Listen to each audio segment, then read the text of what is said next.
E hoje acaba o recesso parlamentar, acabou a folga, com a volta aos trabalhos da Câmara dos Deputados e do Senado Federal. E a pauta do Congresso para esse começo de ano está recheada de emendas parlamentares também, mas com discussões sobre derrubada de vetos do presidente Lula. Não falei? Uma coisa leva a outra.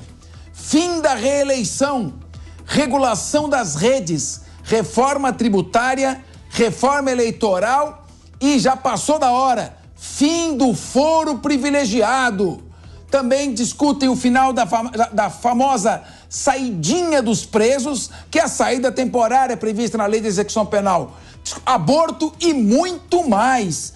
Em entrevista ao Jornal da Manhã de ontem, o senador Isalci Lucas, do PSDB, falou sobre alguns dos temas que serão prioridade.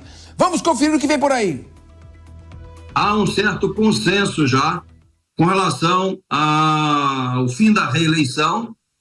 De fato, prejudica muito, né, as políticas públicas. Normalmente, no mandato de reeleição, as pessoas não fazem aquilo que tem que ser feito e acaba fazendo ações populares ou politiqueiras, vamos dizer assim, e acaba não fazendo o que tem que fazer. Então, é quase que unanimidade, pelo menos no Senado. E também a coincidência de mandatos, né? Não tem condição de eleição de 2 em 2 anos. Essa é uma matéria que realmente já vem sendo debatida já há algum tempo. A gente precisa fazer urgentemente o reequilíbrio dos poderes. Não dá para continuar o Supremo sendo, não é, um superpoder, inclusive com um inquérito já fazendo 5 anos, jogando tudo ali daquele inquérito.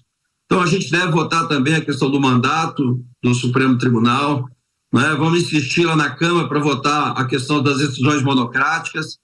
Nós temos aí uma discussão muito forte ainda com relação à reforma tributária, o Plano Nacional de Educação também, nós teremos aí muito trabalho. Bom, vamos começar discutindo aqui com o nosso querido professor Acácio Miranda, especialista em relações internacionais. Ô Acácio, dentre essas pautas que estão sendo colocadas, me parece que o fim do foro privilegiado, de certa forma, vai diretamente contra o inquérito das fake news que virou inquérito do final do mundo, que está lá no Supremo Tribunal Federal. Um inquérito que não começou com livre distribuição, cujos investigados, indiciados e denunciados não têm foro privilegiado e está correndo pelo Supremo Tribunal Federal, tanto a investigação quanto o processo. Então, esse é um dos temas. O outro tema é fixação de mandato para os ministros do Supremo Tribunal Federal e o fim da reeleição. Na sua avaliação, o que será que vai acontecer? Ou será que com mais alguns bilhões de emendas parlamentares a gente muda de assunto? Capês, boa tarde a você, bom retorno, boa tarde à nossa audiência.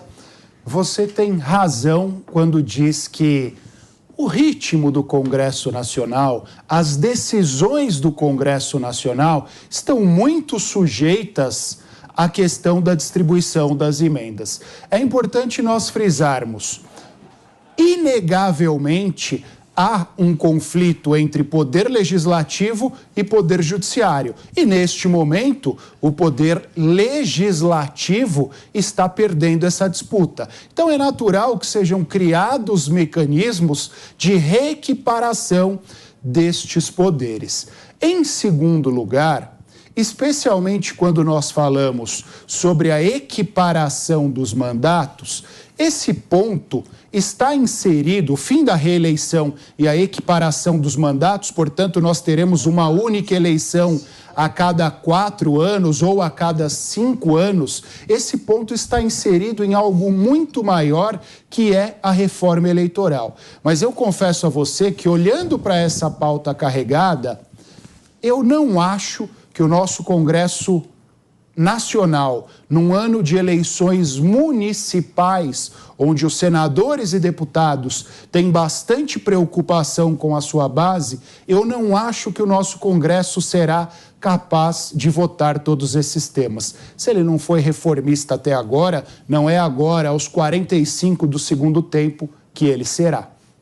Paulo Loyola, você acredita que vai pesar mais o caráter fisiológico ou ideológico de um Congresso que, no seu perfil, tem um perfil mais à direita? Boa tarde, Capês. Muito obrigado aí pelo convite mais uma vez. É uma honra estar aqui. Obrigado aí a todos os companheiros da mesa pela companhia e obrigado a você que está em casa.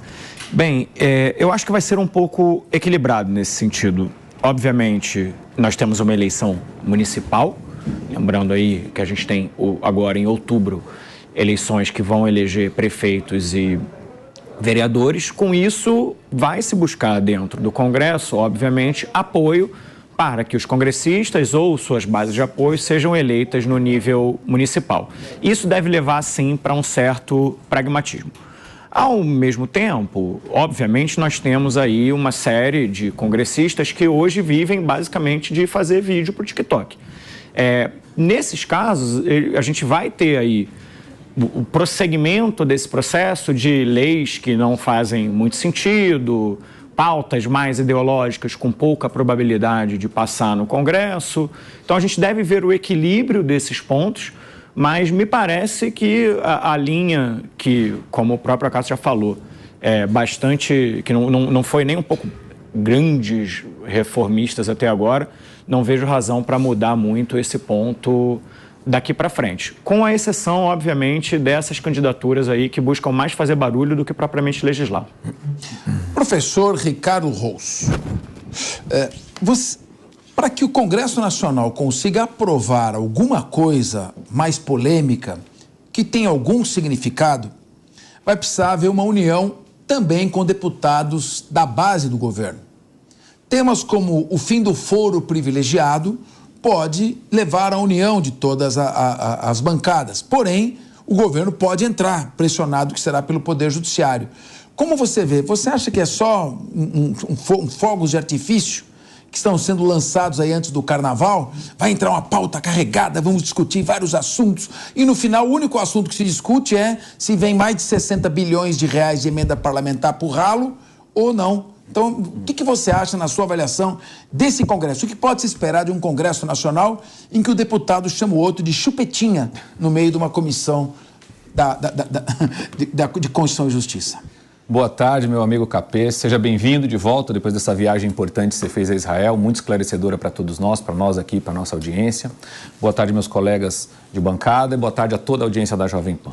É um ano eleitoral, como outros colegas já falaram aqui, e esse fator é um fator extremamente importante. É um Congresso que precisa atender às suas bases, ou uma parte do Congresso Nacional, que está com os olhares muito focados nas eleições municipais agora de 2024, precisa atender sua base e vai entrar sim, não diferente de outros temas em outros momentos, nessa corda bamba, vamos assim chamar, de consegue, não consegue, vai ou não vai com o governo, sobre exatamente essas pautas. Tem muitas pautas relevantes. Nós precisamos entender primeiro o que o Lira, presidente da Câmara dos Deputados, e o Pacheco, presidente do Senado, vão entender ali no Colégio de Líderes, nas conversas ali, o que seja importante pôr em pauta, e a partir desses temas que de fato forem surgindo, a gente ouviu aqui vários temas, porém a gente sabe que no ano eleitoral não vão ser tratados todos esses temas, Capês. Não há possibilidade do nosso Congresso fazer isso. Mas alguns temas, sim. Acho que, de acordo com os interesses ali do presidente do Senado e do presidente da Câmara dos Deputados, eles vão colocar em pauta alguns temas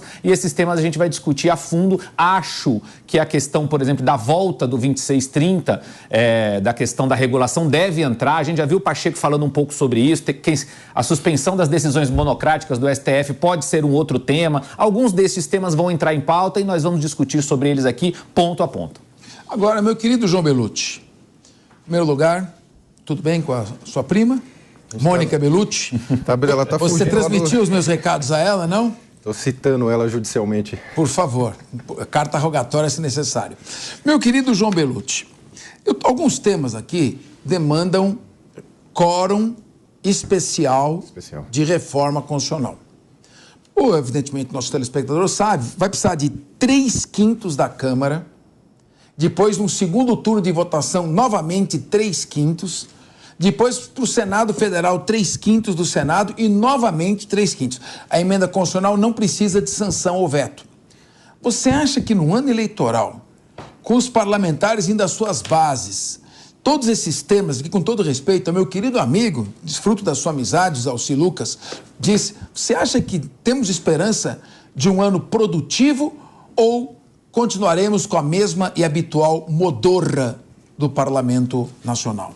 Boa tarde, Capês, colegas de bancada e toda a audiência. Eu realmente acho que vai ser na conclusão da sua fala, nesse sentido. É mais para inglês ver, porque a mini-reforma eleitoral que a gente teve recente, as reformas que tivemos recente na legislação eleitoral, elas tornaram, na verdade, os caciques parlamentares, né, os donos de partidos, vamos colocar assim, muito mais poderosos do que já eram. Criticava-se o multipartidarismo brasileiro e a gente foi combatendo esse multipartidarismo, mas deixando os atuais líderes fisiológicos mais fortes ainda. E também nenhum deles falou sobre a questão do mandato dos senadores, que são 8 anos de mandato, né? Para que 8 anos, né? Um mandato interminável de 8 anos.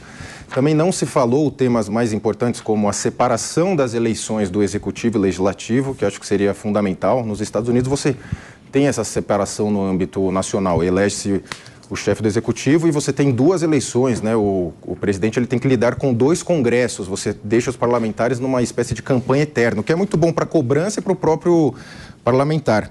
Agora eu vejo essa outra questão, a casta política está mais forte, eles vão jogar esses temas na mídia, não sei se vão aprovar. Agora essas questões que se mencionou não mexem nos problemas de fato, não é verdade? A gente precisa de uma reforma política efetiva que mude as bases, não que fortaleça ainda mais os caciques partidários que hoje são quem mandam no Brasil de fato.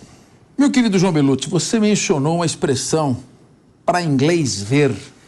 E essa expressão ela é originária da Lei Eusébio de Queiroz, que é uma lei de 1850 que proibiu a entrada de escravos africanos em território brasileiro, com vistas a proibir o tráfico negreiro. Foi uma reação à Lei Bill Aberdeen de 1845, em que a Marinha Britânica aprisionaria quaisquer navios que estivessem trafegando escravos do continente africano para a América.